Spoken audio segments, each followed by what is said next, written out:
বাবু রোজ তো মামার কাছে যান, আজ নয় আমার কাছে আসুন। আজ মনের থেকেও বেশি মজা দিব। কখনো না।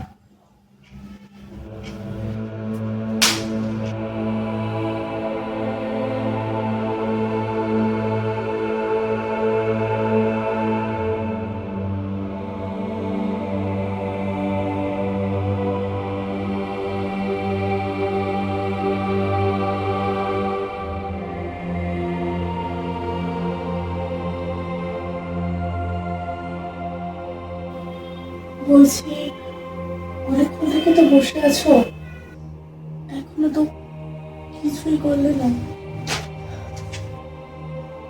বলছি, তুমি যদি কিছু না করো, আমি তো টাকাগুলো পাবো না। না, আমার টাকাগুলো না ভীষণ দরকার।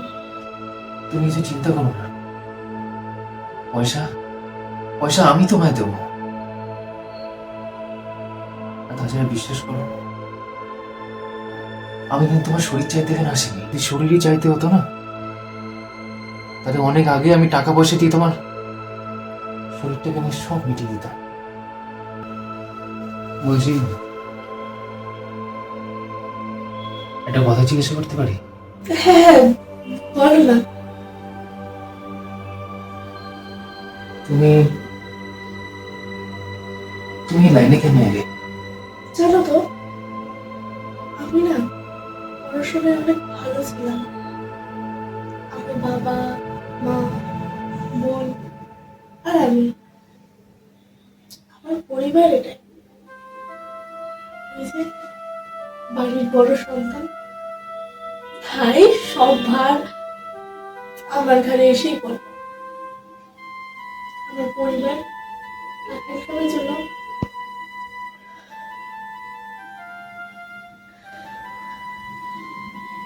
এই নরকে আমাকে রেখে দেয়। আর তোমার বোন? ও কলেজে পড়ে, মাসে মাসে আমি টাকা পাঠাই, ওটাতেই হয়ে যায়। আর আমি চাই না যে ওই নরকে আসুক। আচ্ছা, তুমি কখনো কারোর সাথে প্রেম করোনি? প্রেম? প্রেম? বাবু, আমাকে কে ভালোবাসবে বলুন তো? আমার যা কাজ, জানেন তো, একটা ছেলে ছিল আমাকে অনেক ভালোবাসতো, এখানেই থাকতো।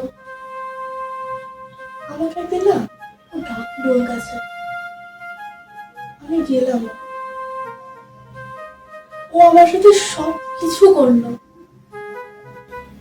কিন্তু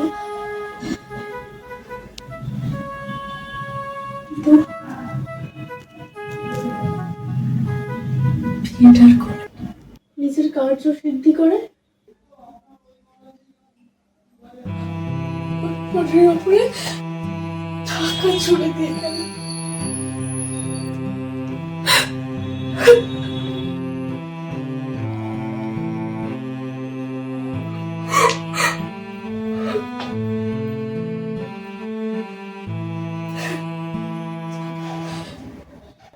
তারপর থেকে এখানে আর আসেনি।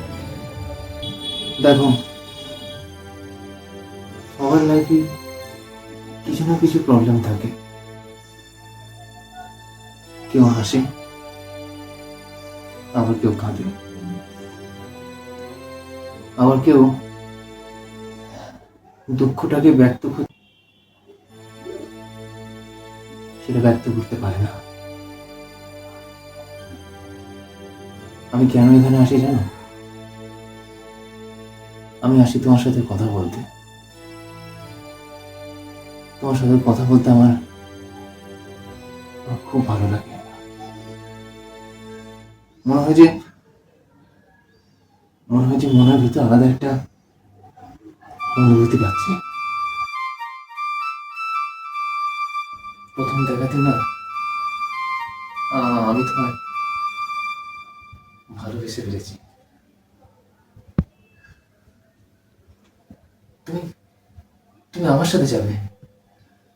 তুমি তুমি তুমি বিশ্বাস করো যে আমি তোমাকে আমার ওখানে কি তোমার তোমার কোনো সমস্যা হয় না? কি হলো? আমার সাথে যাবে তো? চুপ করে আছো কেন? বলো, আমার সাথে যাবে তুমি, বলো না।